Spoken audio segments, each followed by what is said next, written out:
Sejumlah nama calon gubernur DKI Jakarta kian menguat. Yang paling santer yakni mantan gubernur Jawa Barat Ridwan Kamil dan mantan gubernur DKI Jakarta Anies Baswedan. Ketua Umum Projo Budi Ari membocorkan isu pencalonan mantan gubernur Jawa Barat Ridwan Kamil di Pilkada DKI Jakarta. Menurut Budi Ari, RK akan maju di Pilkada Jakarta jika calon Presiden Anies Baswedan kembali maju di Pilkada Jakarta. Sebelumnya, Partai Golkar memproyeksikan Ridwan Kamil untuk menjadi bakal calon gubernur di 2 provinsi, yakni DKI Jakarta dan Jawa Barat. Gini loh, nggak apa-apa. Memang di Jawa Barat nggak apa-apa, di DKI ini kan. Kamu nanti saya jelasin maksudnya. Bang, kalau jalur di DKI siapa? Oh, belum. Jelasin sekarang aja Pak, di DKI kok. Supaya kalau yang mau maju ada RK loh. RK sih standby di Jawa Barat, tapi kalau mau maju aku mungkin RK di DKI. Udah menang RK. Hah? Namanya RK. Paham nggak? Ya, paham. Berarti buat antisipasi siapa? Ya yang nggak usah disebut namanya udah tahu. Yang tadi ya? Iya. Kalau dia maju, RK. Kalau enggak, ya kita kasih. Gitu. Sementara Ketua DPP PKS Mardani Alisera merespon soal usulan pencalonan kembali Anies Baswedan di Pilgub Jakarta. Sosok Anies dinilai punya kualitas dan integritas. Apresiasi Nasdem yang sudah menyebut nama Mas Anies Baswedan. Tapi kita hargai proses di Mahkamah Konstitusi. Insya Allah setelah ada keputusan Mahkamah Konstitusi akan ada jalan yang jelas, tegas, dan mudah. Mas Anies Baswedan orang yang punya kapasitas, punya integritas, punya kualitas. Dimanapun insya Allah akan memberi manfaat. Menanggapi namanya yang masuk dalam bursa DKI 1, Anies Baswedan mengaku saat ini hanya fokus persoalan sengketa hasil Pilpres di Mahkamah Konstitusi. Pilgub DKI itu seperti apa itu Pak Anies? Komunikasinya sekarang kita sekarang lagi menunggu MK. Jadi kita semua fokusnya di situ, tuntaskan proses ini sampai akhir. Sejumlah nama selain RK dan juga Anies Baswedan terus mencuat untuk mengisi kursi DKI 1. Di antaranya yang ini dari Partai Kebangkitan Bangsa ada nama Ida Fauzia, lalu dari Partai Nasdem ada juga nama Ahmad Saroni. Sedangkan PD Perjuangan mengakui menominasikan Tri Risma hari ini di Pilkada DKI Jakarta. KPU sudah menetapkan jadwal pemilihan kepala daerah serentak pada 27 November 2024, termasuk warga Jakarta yang bakal turut memilih pemimpinnya untuk 5 tahun mendatang. Tim Liputan Kompas TV.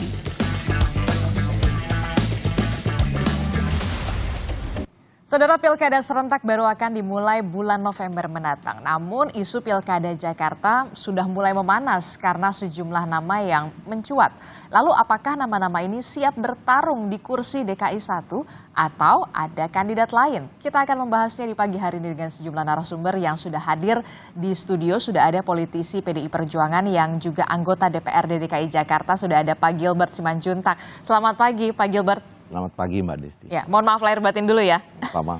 Kemudian juga ada melalui sambungan Zoom, ada juru bicara Partai Keadilan Sejahtera, ada Kang Pipin Sopian. Assalamualaikum Kang Pipin, selamat Idul Fitri, mohon maaf lahir batin dulu. Maaf lahir batin, taqabbalallahu minna wa minkum semuanya. Ya, kemudian juga ada Wakil Ketua Umum Partai Amanat Nasional, ada Mas Viva Yoga Mauladi. Selamat pagi, Assalamualaikum Mas Viva. Waalaikumsalam warahmatullahi wabarakatuh. Mohon maaf lahir batin ya. Mohon maaf lahir batin, Mbak. Ya, kemudian juga yang terakhir ada Direktur Eksekutif Indikator Politik, ada Mas Burhanuddin Muhtadi. Selamat pagi, Mas Burhan. Mohon maaf lahir batin dulu ya. Mohon maaf lahir batin juga. Ya, ini kita masih Pilpres memang sudah selesai, kemudian hari Senin besok akan ada putusan MK, tapi yang kemudian menjadi sorotan adalah soal Pilkada Jakarta ini. Kita tahu Jakarta menjadi barometer, magnet politik, dan yang sudah terang-terangan mencuatkan namanya adalah dari Partai Golkar yang menyebut ada nama Ridwan Kamil yang diberikan sinyal untuk maju. Nah, katanya nih ada lagi mencari sosok pendamping. Nah, Partai Amanat Nasional tampaknya sudah ada nama, ada Mbak Zita Anjani. Betul Mas Viva, seperti itu? Ya, dalam proses pilkada ini, PAN akan memprioritaskan kader-kader terbaiknya untuk maju di seluruh Indonesia, baik untuk calon gubernur wakil bupati, wali kota di seluruh Indonesia ada 545 nanti yang akan berkontestasi.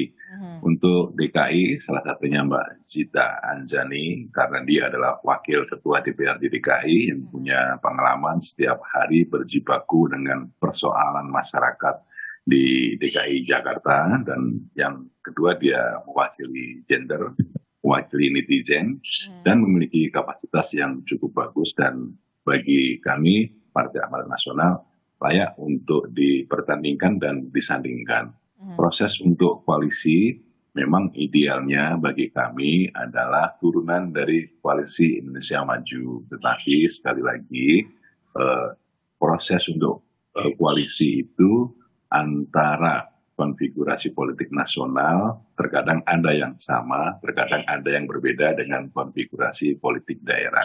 Nanti akan kita lihat dinamika politiknya, situasinya seperti apa. Intinya bahwa sekali lagi Partai Amanat Nasional akan mengusung kadernya untuk maju di kontestasi Pilkada DKI Jakarta. Salah satunya adalah nama Mbak Zita Anjani itu ya, Mas Viva. Kalau dari komunikasi politik sendiri dari Kang Emil dan juga Mbak Zita ini sebenarnya sudah ada komunikasi-komunikasi yang sudah dilakukan belum jauh sebelum ini? Komunikasi awal sudah, terutama dari internal Koalisi Indonesia Maju. Nah, nanti akan kita lihat perkembangannya, proses komposisinya dan dinamika selanjutnya. Karena untuk Pilkada DKI, suara PAN, kursi PAN cukup lumayan banyak, dan itu memberikan kontribusi yang positif bahwa PAN memiliki basis massa yang cukup lumayan di DKI, dan itu menjadi modal dasar dalam proses untuk pemenangan di Pilgub DKI Jakarta nantinya. Komunikasi berlanjut dan akan kita tuntaskan sampai menjelang hari H. Sekarang kita fokus untuk tanggal 22 April dulu untuk putusan Mahkamah Konstitusi. Oke, masih fokus dulu di putusan MK di 22 April, tapi kemudian komunikasi memang sudah dibangun dengan Kang Emil bersama Mbak Zita. Ya kita lihat saja nanti apakah ada chemistry dan kemudian bagaimana respon dari warga Jakarta sendiri. Nah kalau dari PDI Perjuangan sendiri nih, saya mau tanya Pak Gilbert, gimana nih kalau dari PDI Perjuangan, tahapan apa yang sekarang saat ini dilakukan? Ada informasi yang kemudian mencuat adalah nama Mensos Bu Risma, benarkah demikian? Baik, makasih. Nama tentu kita punya beberapa calon nama, tetapi kalau melihat tahapan, sekarang kan masih tahapan penjaringan ya. Betul. Selain nama Bu Risma yang tentu mencuat, dan itu sudah lama dari tahun 2000 semenjak beliau lepas dari Surabaya. Betul. Waktu itu sudah banyak warga Jakarta, dan malah sudah ada paguyuban yang kemudian mencalonkan beliau.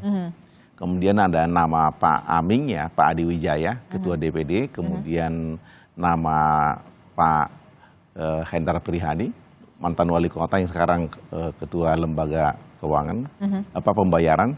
Kemudian ada beberapa nama-nama yang lain seperti Pak Abdullah Azwar Anas juga pernah mencuat di Jakarta. Dan tentu ini kan prosesnya kalau melihat apa yang selama ini berjalan, kita tidak kehabisan kader untuk kemudian dimajukan, dan tahap sekarang adalah tahap penjaringan. Cuman memang agak sedikit mesti kita lihat apakah tahapan ini menggunakan data dari hasil pemilu yang lalu atau yang sekarang. Karena kalau hasil pencalonannya ini kan sekitar tanggal 24 Agustus ya terakhir ya. Apakah kemudian sudah dilantik anggota yang baru atau belum? Karena kalau kemudian belum, artinya kita menggunakan data yang lama. PDI Perjuangan bisa membawa calon sendiri. Tapi kan sekarang berkurang suara, mungkin harus koalisi. Walaupun sendiri sebenarnya tentu harus berkoalisi ya, karena ini bukan perkara yang mudah mengurus Jakarta. Kita butuh teman, dan memang hakikat dari demokrasi kan hidup bersama sebenarnya. Jadi PDI Perjuangan pastikan ada harus koalisi untuk Pilgub Jakarta. Tentu. Termasuk juga nama Bu Risma ini kan cukup cukup moncer, cukup cemerlang. Menjadi salah satu pertimbangan juga yang terkuat dari PDI Perjuangan. Bu Risma sendiri punya track record yang sangat bagus waktu menjadi wali kota Surabaya dan berhasil. Sebagai contoh, suhu Surabaya turun 2 derajat. Kalau kita pergi ke Surabaya kan lebih adem sekarang. Tentu itu membuat orang melihat ada kinerja yang nyata. Bukan cuma jualan popularitas di medsos. Tetapi benar-benar masyarakat merasakan arti dari seorang kepala daerah yang bekerja buat rakyat. Dan sepanjang jadi menteri pun Bu Risma pernah mengajak saya jam 5 pagi ke Cakung untuk melihat masyarakat dalam hal masalah sosial. Saya sendiri bingung beliau jam berapa tidur. Karena saya dengar beliau tidur jam 1, jam 2, jam 5 sudah ada di Cakung dan saya kaget juga. Sampai sekarang saya kira beliau masih bekerja keras buat Indonesia. Dan memang pola itu mungkin sudah mendarah daging buat Bu Risma. Sehingga kalau dikatakan menjadi calon terkuat, ya mungkin penerimaan masyarakat cukup banyak ya. Karena sebelumnya juga sudah ada paguyuban. Dan saya diminta waktu itu untuk kemudian ikut terlibat dalam paguyuban tersebut, makanya saya tahu. Yang perlu di-underline jangan hanya populer di media sosial, tapi juga benar-benar harus kerja nyata. Itu yang kemudian tampaknya dibutuhkan sekali untuk Jakarta saat ini. Jakarta itu rumit. Rumit, pasti. Dan masalah sosial di Jakarta sangat besar. Sebagai contoh, bagaimana kita membuat orang hidup nyaman di Jakarta bukan hanya masalah kesejahteraan, tapi kebahagiaan juga. Bagaimana bisa bahagia, rumahnya saja di Bekasi harus 2 jam berjuang ke sini. Bagaimana membuat pemukiman yang cocok dengan upah minimum provinsi yang 5 juta di Jakarta, harusnya kan subsidi. Makanya rusun harus diperbanyak. Kemudian segala macam, transportasi harus diperbaiki, dan siapa yang sanggup melakukan itu? Tentu orang yang mampu bekerja, bukan yang populer. Tapi seorang pekerja, dan untuk mencari itu masyarakat harus kita ingatkan. Yang kita cari itu bukan orang yang kemudian populer jualan ini, jualan itu, tetapi pekerjaan yang sebelumnya bagaimana. Track record sangat penting.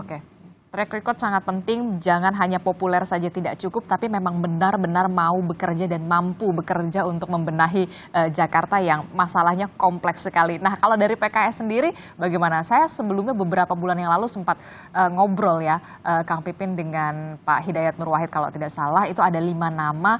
Kalau dari 5 nama tersebut sampai saat ini tahapannya seperti apa? Betulkah ada nama Pak Anies di sana di dalamnya, Kang Pipin? Ya Mbak Adisti, saya kira untuk Pak Anies kami memang fokus saat ini ya optimis bahwa Mahkamah Konstitusi akan memberikan rasa keadilan dan menerima gugatan dari kami. Sehingga bagi kami memang Pak Anies fokusnya adalah untuk menjadi capres dan kita harapkan beliau menjadi Presiden Republik Indonesia. Itu yang kami akan perjuangkan terus, sehingga kalau berbicara calon gubernur DKI Jakarta tentu saat ini kami mempertimbangkan karena kami saat ini sebagai pemenang pemilu di DKI Jakarta dengan raihan 16% suara dengan 18 kursi di DPRD DKI, maka kami tentu memperjuangkan kader terbaik kami untuk menjadi calon gubernur DKI. Dari DPW DKI memang sudah mengajukan kepada DPW PKS untuk mengusung 3 nama. Satu adalah Pak Sohibul Iman, mantan Presiden PKS dan saat ini juga sebagai Wakil Ketua Maju Syuro PKS yang track recordnya luar biasa, berprestasi memimpin PKS pada masanya. Yang kedua adalah Dr. Mardhani Alisera yang kita sudah tahu beliau ada tokoh nasional di DKI, anggota DPR RI. Dan ketiga adalah Ketua DPW PKS DKI Jakarta, yaitu Pak Khairuddin. Beliau sukses menaikkan suara PKS di DKI Jakarta atau sekarang disebut dengan daerah khusus Jakarta. Nah, jadi bagi kami tentu ya kami mengingat 2004 lalu sebagai pemenang pemilu, kemudian kami juga berpengalaman waktu itu sempat mengusung Pak Hidayat Nur Wahid. Dan terakhir Pak Anies Baswedan, 2 pemilu kemarin terakhir menjadi pembelajaran bagi kami bagaimana di 2024 nanti pada pilkada serentak kami akan berusaha sekuat tenaga untuk bisa memenangkan pilkada nanti terutama di daerah khusus Jakarta. Tapi tentu kami tidak akan menutup peluang dari kandidat lain. Tapi prioritasnya dari internal PKS sendiri yang kemudian dimajukan ya, Kang Pipin ya. Walaupun memang ada tokoh-tokoh lain di luar PKS dari eksternal, dan apa pertimbangannya? Ya tentu kami mempertimbangkan ya tokoh-tokoh lain yang punya leadership, punya manajerial yang bagus, terus kemudian bisa membangun komunikasi antara di level daerah maupun di level nasional, dan juga bagaimana nanti transisi daerah DKI menjadi DKJ ini. Jadi beberapa tokoh misalnya sudah ada penyebutan nama Pak Sudirman Said ya. Beliau adalah tokoh yang di koalisi perubahan yang kemarin memiliki hubungan yang baik dengan PKS, PKB, dan Nasdem, dan juga punya hubungan dengan partai-partai lain. Nah, sosok-sosok inilah nanti yang akan tentu kita akan pertimbangkan dan jadi pembahasan. Tapi kami sekali lagi tentu akan memperjuangkan kader internal kami yang bisa diterima oleh semua pihak. Tentu apakah nanti dipasangkan atau seperti apa, ya saya kira nanti DPP PKS, Presiden PKS, beserta pimpinan PKS akan memutuskan yang terbaik. Bagi kami saat ini transisi dari daerah khusus ibu kota menjadi DKJ ini menjadi perhatian. Bagaimana prestasi Pak Anies memimpin DKI Jakarta, ya, ketika beliau memimpin banyak perubahan yang terjadi, ya, bagaimana taman kota, perbaikan transportasi, Jaklingko, sehingga ini diharapkan tidak hanya menjadi di DKI tetapi juga di daerah-daerah yang lain. Nah, menindaklanjuti dari prestasi Pak Anies ini butuh orang-orang yang punya integritas, punya kapasitas, dan akseptabilitas dari partai-partai yang lain serta tokoh-tokoh yang ada baik di level daerah khusus Jakarta maupun di level nasional, sehingga nanti pembangunan akan terus terjadi di daerah khusus Jakarta, sehingga proses transisi dari daerah khusus ibu kota menjadi daerah khusus Jakarta ini bisa terjadi dengan baik. Oke, kalau dari ucapan dari Kang Pipin tampaknya oke lah, dari Mas Anies sendiri memang sudah baik begitu, tapi kemudian fokus dulu deh kalau Mas Anies ini di capres-capresan, berarti nggak tertarik lagi untuk dilanjutkan sama Mas Anies begitu, Kang Pipin? Kalau Anda tanya per hari ini, kami fokus untuk menjadikan Pak Anies sebagai calon presiden. Dan untuk kalau misalnya gugatan di MK ini terjadi, maka ada dua kemungkinan nanti. Pertama adalah 3 calonnya bertarung kembali tanpa Gibran. Yang kedua adalah bertarung antara 01 dan 03. Dan kalau itu terjadi, kami optimis bahwa Pak Anies akan menjadi Presiden Republik Indonesia. Itu harapan kami, mungkin juga harapan para pendukung Amin dan yang lainnya. Oke, ya, untuk hari ini begitu ya, tapi nanti sebulan 2 bulan lagi kita belum tahu ya, karena dinamikanya masih sangat cair sekali, apalagi untuk Pilkada Jakarta ini. Mas Burhan, ini kalau dari analisa Anda, seberapa kuat kemudian partai yang jadi pemenang Pileg untuk akhirnya calon yang diusung ini bisa menang? Kalau kita lihat tadi Kang Pipin sudah menyinggung soal bagaimana kursi Partai Keadilan Sejahtera yang kemudian nomor 1 di Jakarta, kemudian ada PDI Perjuangan, ada juga Golkar, Partai Amanat Nasional. Bagaimana peluangnya kalau soal ini, Mas Burhan? Ya, secara umum kalau kita melihat era pemilu secara langsung, baik Pilpres sejak 2004 maupun pemilihan eksekutif di tingkat daerah, Pilkada sejak 2005 sampai sekarang, itu pola yang mengemuka, pola yang muncul adalah kekuatan figur lebih utama dalam menentukan kemenangan ketimbang kekuatan partai. Jadi terjadi semacam personalisasi politik Indonesia, terutama sejak sistem proporsional terbuka diperkenalkan. Dan itu membuat kekuatan partai itu menjadi less influential. Karena satu, partai politik kita terlalu banyak, kemudian terjadi semacam party alignment, penurunan tingkat kedekatan pemilih terhadap partai ID yang luar biasa besar, dari 85% di tahun 99 terakhir tinggal 12%. Jadi pemilih kita itu makin volatile, mereka bisa pindah ke lain hati dalam waktu cepat. Dan itu pula yang menjelaskan mengapa proses pilkada maupun pilpres itu partai seringkali hanya ditempatkan sebagai event organizer, sebagai nominator, tetapi proses pemenangan sangat bergantung pada kekuatan figur dari si calon. Dan itu pula yang menjelaskan mengapa muncul banyak split ticket voting, partai menentukan pilihan kepada calon tertentu, tetapi basis masanya memilih berdasarkan pilihan mereka masing-masing. Ketokohan. Jadi poin saya, ya ketokohan, poin saya, karena pola semacam ini tidak bisa dirubah dalam waktu dekat, sementara pilkada tinggal beberapa bulan lagi, Betul.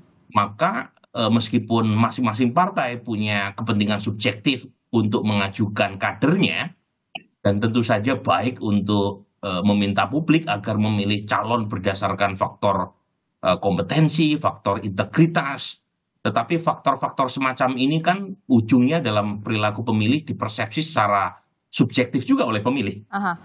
Orang yang dianggap kompeten oleh konstituen A itu bisa berbeda dengan mereka yang memilih konstituen partai B. Jadi ujungnya akhirnya sesuatu yang subjektif tadi harus diobjektifikasi. Nah, apa ukuran objektifikasinya? Ya suka tidak suka survei opini publik. Oke, dari survei Anda begitu, dari indikator sendiri melihat siapa sebenarnya tokoh-tokoh yang kuat sekali untuk bertarung di Pilkada Jakarta ini? Ada nama Anies Baswedan, kemudian ada nama RK, ada nama Bu Risma, dan dari PKS juga dari internalnya. Kalau dari Anda sendiri melihat siapa saja nih calon terkuatnya berdasarkan ketokohan ya? Iya, jadi, nah ini menarik ya. Survei sendiri kan tidak statis ya, sangat dinamis. Ya. Misalnya Ibu Risma beberapa waktu lalu termasuk top 2 ya. Jadi termasuk calon yang punya kompetisi elektoral tinggi, tapi belakangan agak turun pesonanya secara elektoral. Kenapa? Menurunnya terutama sejak menjadi Menteri Sosial. Oke. Ya. Jadi, waktu beliau masih menjadi wali kota Surabaya itu elektabilitasnya tertinggi kedua, Ibu Risma itu. Nah lagi-lagi soal kenapanya kan kita bisa melakukan analisis secara kualitatif ya, tetapi poin saya dinamika elektoral itu tidak statis. Sekarang yang paling tinggi namanya Ridwan Kamil, tapi selisihnya tidak jauh sama Mas Anies, ya dalam margin of error.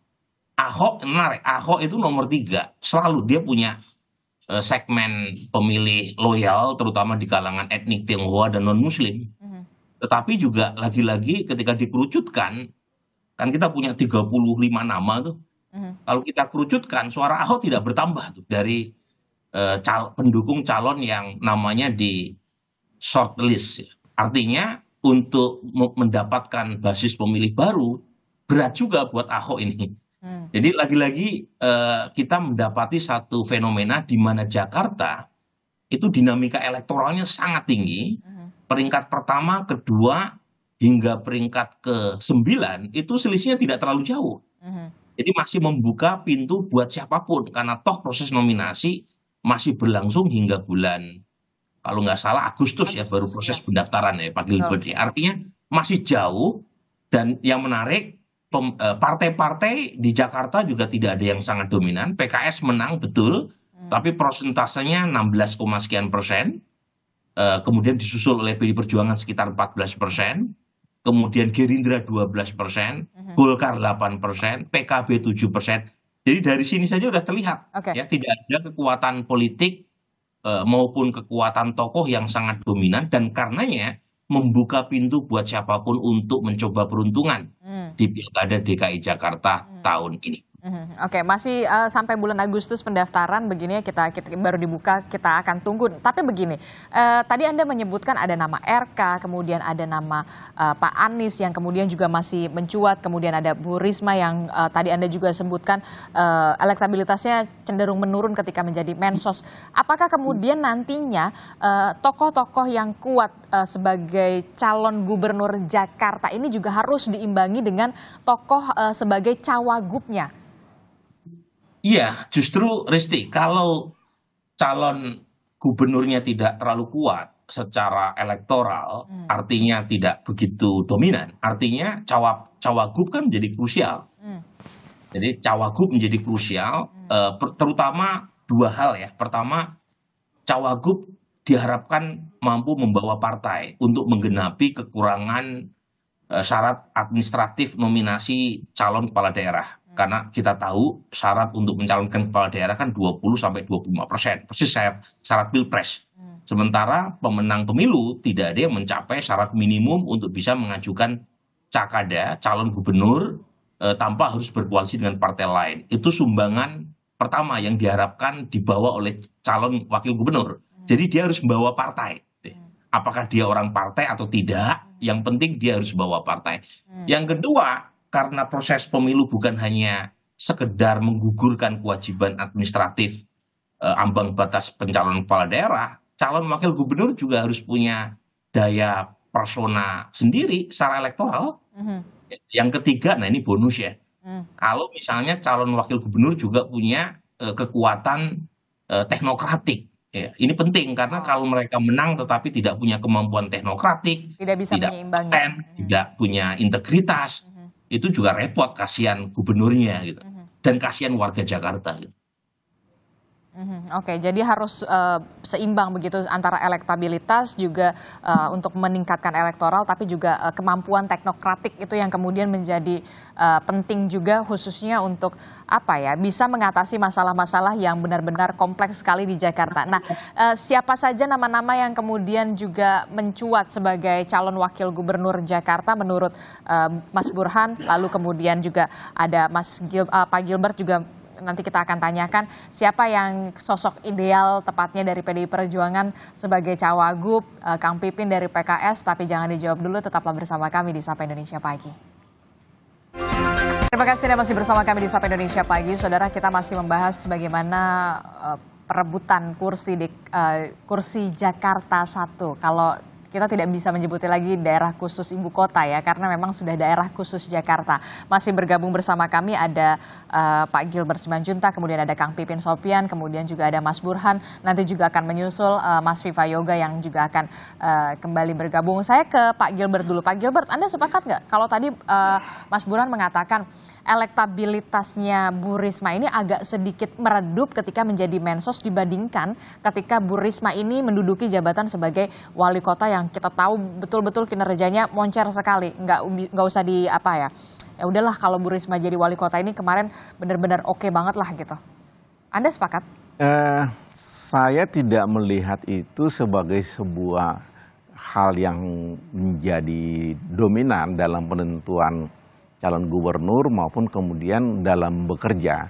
Tentu proses yang terjadi selama ini kan Bu Risma itu digantikan posisinya de facto oleh Menteri Sosial yang baru yang kemudian pergi ke Jawa Barat, Jawa Tengah, Lampung. Ya kan? Presiden kan menjadi Menteri Sosial. Oh, oke. Ya, jadi tentu itu akan membuat suasana ini menjadi berubah.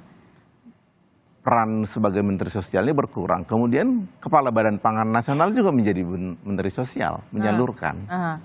Ya ini membuat kemudian sepertinya peran Bu Risma akan menjadi berkurang. Tertutupi begitu.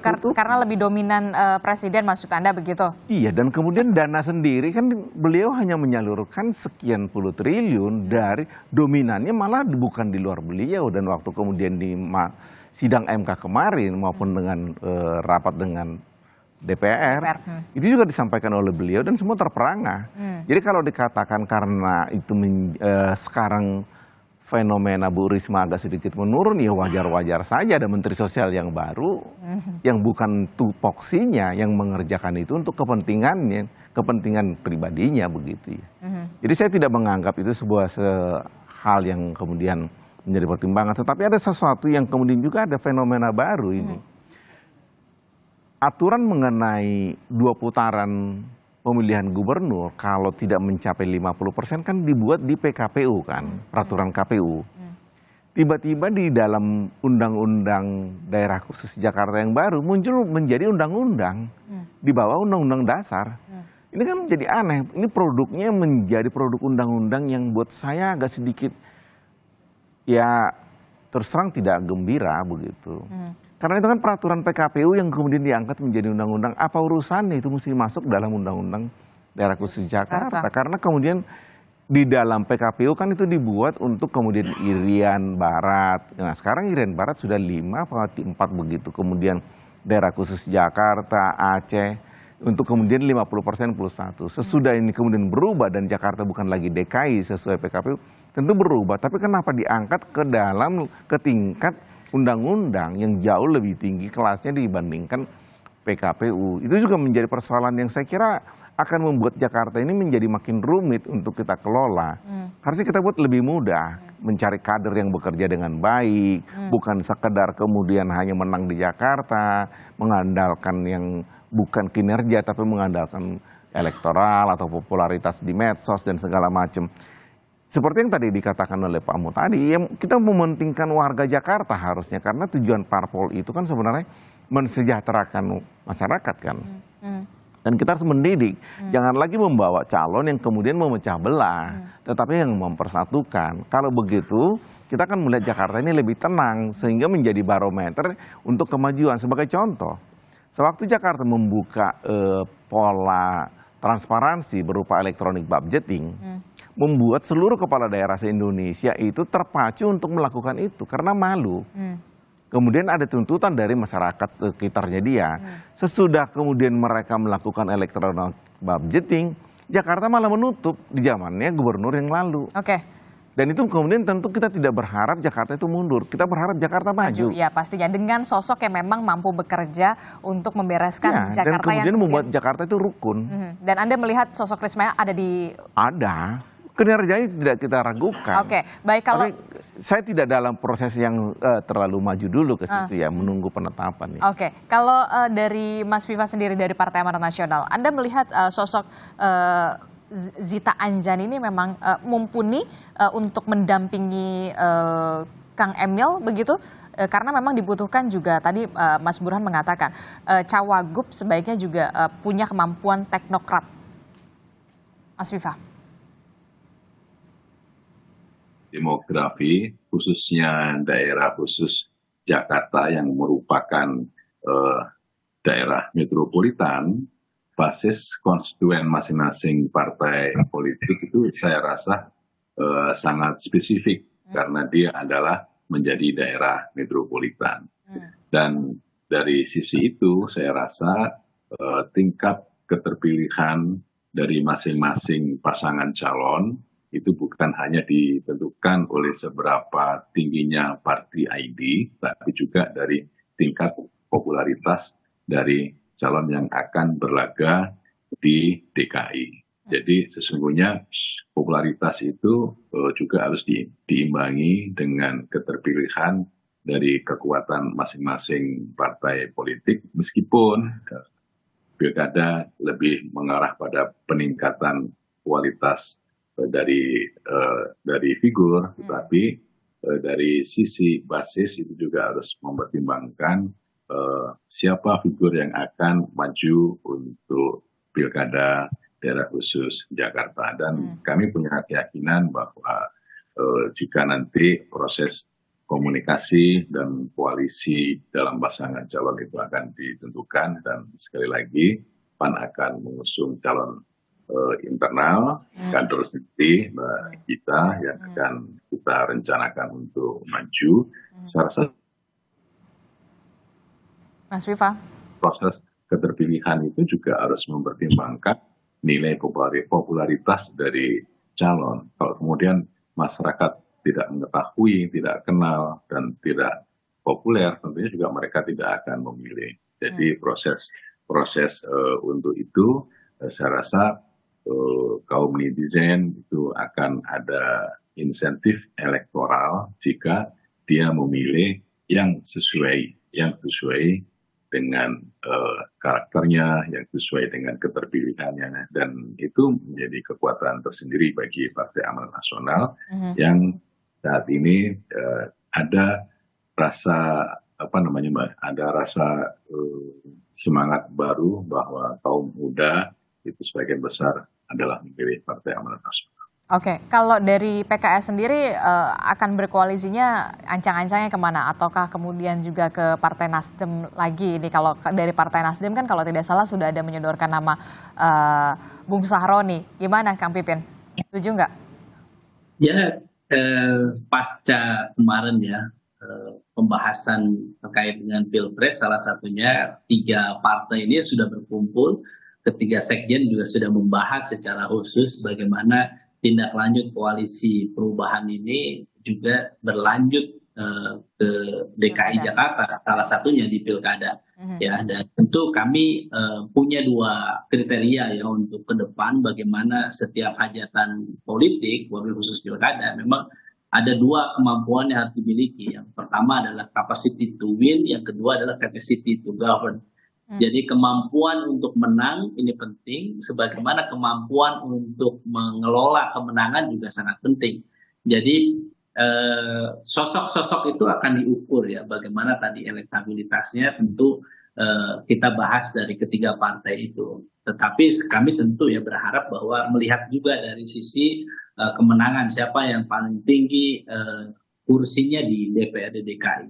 Ketika kami di PKS ini di angka 16%, tertinggi dibandingkan PKB dan Nasdem, ya kami tentu akan bernegosiasi agar ya daya tawar lebih ya.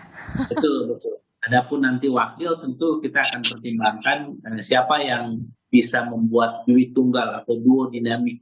Bagi kami pengelolaan DKI ini sangat penting. Kami sering menyebutnya ini sebagai Indonesia 3 ya, RI 3. Jadi kalau RI 1, RI 2-nya adalah presiden dan wakil presiden, DKI ini adalah RI 3. Jadi karena ini mengelola daerah khusus Jakarta, ini mengelola semua potensi ini sebagai miniatur Indonesia yang ada di Jakarta. Jadi sekali lagi kami serius sungguh-sungguh menyiapkan kader tokoh terbaik bangsa yang bisa menyatukan seluruh elemen bangsa dan bisa memastikan pertama adalah memiliki leadership dan manajerial yang bagus supaya proses transisi Jakarta ini smooth dan bisa memberikan kesejahteraan bagi rakyat Indonesia. Jadi kami tidak berharap ketika Jakarta ditinggalkan, sudah tidak lagi menjadi ibu kota, kemudian ditinggalkan begitu saja, ya.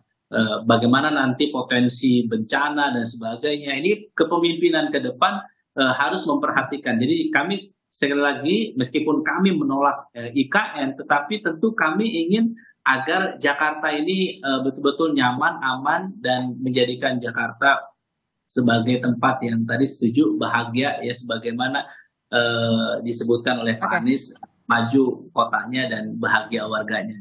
Oke, itu tagline Pak Anies zaman dulu ya, Kang Pipin ya. Tapi sekarang lagi fokus dulu katanya, nggak usah dibahas dulu deh kalau misalkan soal pilkada Jakarta, lagi fokus dulu 22 April. Nah, Mas Burhan ini menarik, ada transisi ketika daerah khusus ibu kota menjadi daerah khusus Jakarta begitu ya, karena kita tahu sudah ada disiapkan IKN. Apakah nama-nama ini ada nama Bu Risma, kemudian ada nama RK, ada nama Pak Anies, kemudian juga ada nama Zita Anjani, Bung Sahroni. Apakah ini memang nama-nama yang memang sengaja untuk dilempar ke publik dulu untuk direspon seperti apa, melihat respon publik sampai akhirnya punya nama kuat begitu ya, dan masih semagnetnya masih sebesar itukah kemudian Jakarta ini walaupun memang sudah tidak menjadi lagi ibu kota nantinya, Mas Burhan, ataukah kemudian ini menjadi apa ya, batu loncatan untuk karir politik seorang tokoh ketika mampu berada di Jakarta, membereskan Jakarta, akan ada karpet merah untuk RI 1 selanjutnya? Iya, saya setuju dengan Bung Pipin ya. Jakarta meskipun sudah kehilangan statusnya sebagai ibu kota, itu secara politik masih sangat menarik, masih sangat seksi ya. Jadi bahkan disebutnya RI 3. RI 3, itu betul. Jadi pertama karena meskipun ibu kota sudah pindah ke IKN, tetapi pusat pemerintahan, pusat politik, pusat media, pusat bisnis itu masih terkonsentrasi di Jakarta. Pusat media terutama. Dan karenanya siapapun yang menjadi pemimpin di Jakarta itu ibarat akan melewati karpet merah. Karena bagaimanapun eksposur yang tinggi sebagai gubernur Jakarta itu memungkinkan dirinya untuk di-upgrade sebagai calon pemimpin nasional. Itu yang sudah dibuktikan setidaknya Pak Jokowi ya. Kalau Mas Anies kan masih menunggu nih ya, proses di MK. Tetapi Pak Jokowi sudah membuktikan itu di 2012. Kemudian maju di 2014 dan menang. Nah, pertanyaannya bagaimana dengan konstelasi di Jakarta? Ya. Tadi saya ingin mengomentari koalisi yang dibentuk oleh PKB, Nasdem, dan PKS ya. Terutama untuk pilkada serentak di Jakarta bulan November ini. Menurut saya begini, lepas apakah koalisi perubahan ini mau dilanjutkan di tingkat pilkada Jakarta, mereka sudah punya kesepakatan atau tidak terkait dengan nama calon gubernur atau cawagup. Lepas daripada itu, Risti, itu koalisi perubahan punya insentif politik untuk melanjutkan koalisi perubahan di tingkat nasional ke level Jakarta. Insentif politiknya adalah berkaitan dengan kenaikan suara ketiga partai ini di Jakarta. Ya. Ketika PKS menang di Jakarta, menurut Undang-Undang MD3, PKS adalah ketua DPRD Jakarta. Kemudian PKB naik 100% suaranya. Kemudian Nasdem juga naik. Nah, kalau ketiganya bersepakat dan kemudian menguasai DPRD, itu kan berarti turut menentukan AKD, alat kelengkapan Dewan di Jakarta. Jadi lepas siapapun calon mereka, ketiga partai koalisi pendukung Mas Anies ini punya insentif politik untuk melanjutkan koalisi mereka di tingkat lokal. Karena ada insentif yang mau dikejar tadi, yaitu mendominasi AKD. Nah, pertanyaannya, apakah ini akan berlanjut sampai pada proses penentuan calon gubernur? Nah, ini yang menurut saya cukup tricky ya. Nah, kenapa begitu? Dari nama-nama yang kita uji, 35 nama itu, termasuk beberapa nama dari PKS, beberapa nama dari Nasdem, beberapa nama dari PKB ya. Itu yang paling tinggi Ahmad Sahroni dari Nasdem. Sementara Nasdem suaranya jauh di bawah PKS di Jakarta. Aduh, gimana tuh? Hanya apakah PKS apakah PKS akan legowo gitu menyerahkan? Itu pertanyaan penting tuh. Dan yang kedua mungkin, apakah dengan mendukung Ahmad Sahroni menjamin kemenangan buat koalisi yang akan dibawa oleh tiga partai ini? Karena kita tahu meskipun Ahmad Sahroni suaranya peringkat keempat, tetapi elektabilitasnya dibanding peringkat pertama, kedua, dan ketiga agak jauh. Karena suara Ahmad Sahroni masih single digit. Gitu ya. Jadi lagi-lagi ini menurut saya membuka komunikasi yang tidak mudah ya buat ketiga partai untuk memutuskannya. Nah, itu kan tadi Anda sedang mereview bagaimana soal koalisi di koalisi Indonesia, koalisi perubahan begitu ya. Ada PKB, Nasdem, dan juga PKS. Nah, lalu bagaimana dengan PDI Perjuangan? Anda melihat akan kemana berkoalisi ini untuk PDI Perjuangan sendiri, untuk di Jakarta? Yang jelas, PDI Perjuangan sulit untuk mereplikasi koalisi di tingkat nasional untuk bisa diwujudkan kembali di Jakarta. Mengapa begitu?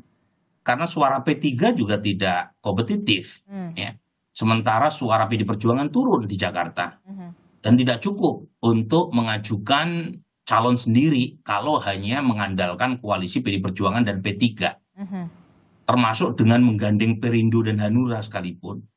Jadi suka tidak suka, ya, PDI Perjuangan harus menjalin koalisi dengan partai lain di luar dari koalisi yang mereka bentuk di tingkat nasional. Seperti kemungkinannya, peluangnya? Ya mungkin bisa saja misalnya dengan Gerindra, gitu ya. Karena sekarang kan tidak ada sesuatu yang mustahil ya.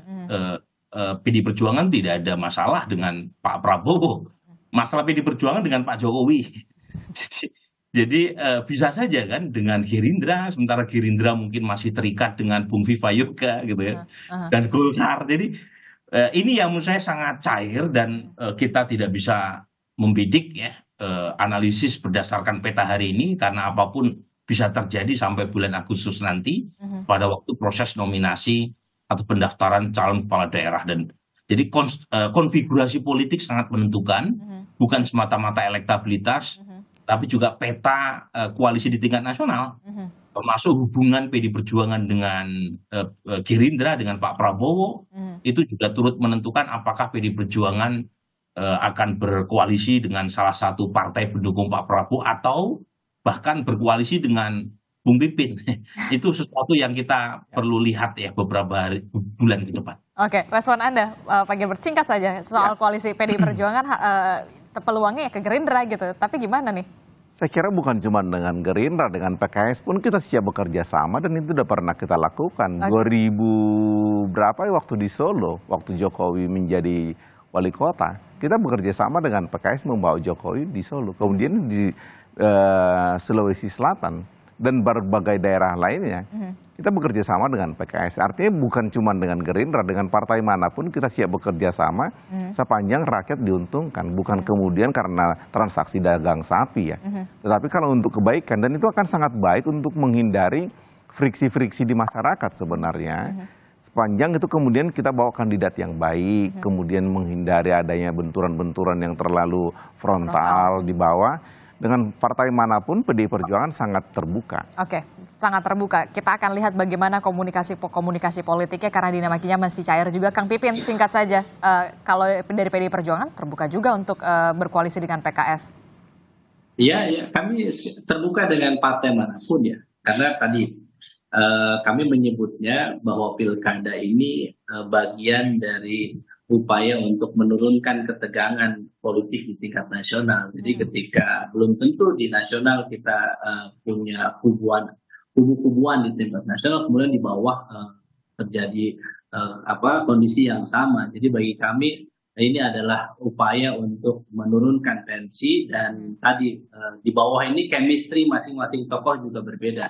Jadi di DKI berbeda dengan di Jawa Tengah, di Jawa Timur. Jadi memang capacity to win dan capacity to govern ini yang menjadi penting bagi kita supaya tadi bahwa pilkada ini hajatan politik betul-betul untuk kemaslahatan masyarakat. Kami tentu akan mendengarkan bagaimana respon dari kader struktur PKS, konstituen PKS, sehingga yang dikhawatirkan oleh Mas Burhan jarang terjadi di PKS. Kenapa? Karena pilihan pimpinan PKS selalu mendengarkan bagaimana aspirasi dari arus bawah dari. Oke, termasuk juga nanti legowo nggak kalau misalkan Bung Saroni ternyata punya elektabilitas yang jauh lebih tinggi dibandingkan dengan kader di internal PKS sendiri, legowo nggak nanti kira-kira? Saat ini kami masih punya waktu ya untuk menaikkan stabilitas tokoh-tokoh kami ya. Waktu saat ini bulan April, Mei, Juni, Juli masih ada waktu lah ya, beberapa bulan lagi ya. Waktu untuk menaikkan, dan DKI Jakarta kan kita sudah tahu wilayahnya kader PKS juga paling banyak. Iya, lumbung suaranya sudah terprediksi lah ya. 3 modal utama yang dimiliki oleh PKS yaitu militansi kader, soliditas struktur, dan amal jama'i, yaitu togetherness di antara tokoh yang ada. Jadi bagi kami 3 modal utama itu kami yakin di DKI Jakarta akan lebih maksimal. Sehingga kalau misalnya kader PKS yang akan dicalonkan, maka belajar dari sebelum dan daerah-daerah yang lain, mudah-mudahan seperti sebagaimana Sumbar, NTB, kader PKS bisa menang di DKI Jakarta. Oke, Mas Viva, singkat saja, kalau dari soal koalisi-koalisi ini bagaimana Partai Amanat Nasional sendiri, tentunya bersama dengan Gerindra? Pilkada bagi Partai Amanat Nasional sangat penting untuk membangun peradaban bangsa. Pemilu presiden sudah selesai dan sekarang pilkada serentak sebagai bagian dari proses regenerasi kepemimpinan politik yang sangat penting di dalam melakukan inovasi, perubahan-perbaikan terhadap bangsa dan negara, terutama yang ada dalam pembangunan daerah. Untuk koalisi di daerah khusus Jakarta, kita akan melihat perkembangan dan kita akan melakukan konsultasi dengan Prof. Burhan Muhtadi, bagaimana cara pemetaan, monitoring, survei, pendampingan, dan lain sebagainya. Tentunya ini sangat rasional dan nanti akan kita tentukan bagaimana posisi, komposisi koalisi. Kami berharap bahwa koalisi Indonesia Maju akan bisa turun menjadi bagian yang utuh, yang solid di DKI, di daerah khusus Jakarta sebagai bagian dari proses untuk pemenangan selanjutnya setelah Pilpres. Oke, yang pasti juga tidak hanya populer, punya elektabilitas, tapi juga penting benar-benar sosok pemimpin yang mau bekerja dan bisa bekerja untuk mengatasi masalah-masalah di Jakarta yang kita tahu memang kompleks betul, walaupun memang nantinya sudah tidak lagi menjadi ibu kota. Terima kasih saya ucapkan kepada Mas Viva, kemudian ada Kang Pipin, kemudian juga ada Pak Gilbert, kemudian juga ada Mas Burhan. tentu saja masih cair dinamikanya. Lobby-lobby politiknya juga masih akan terus dilakukan. PDI Perjuangan juga membuka kemungkinan koalisi kepada partai politik mana saja untuk daerah khusus Jakarta tentu saja ya. Terima kasih Bapak-bapak telah bergabung bersama kami. Selamat pagi, sehat selalu. Assalamualaikum.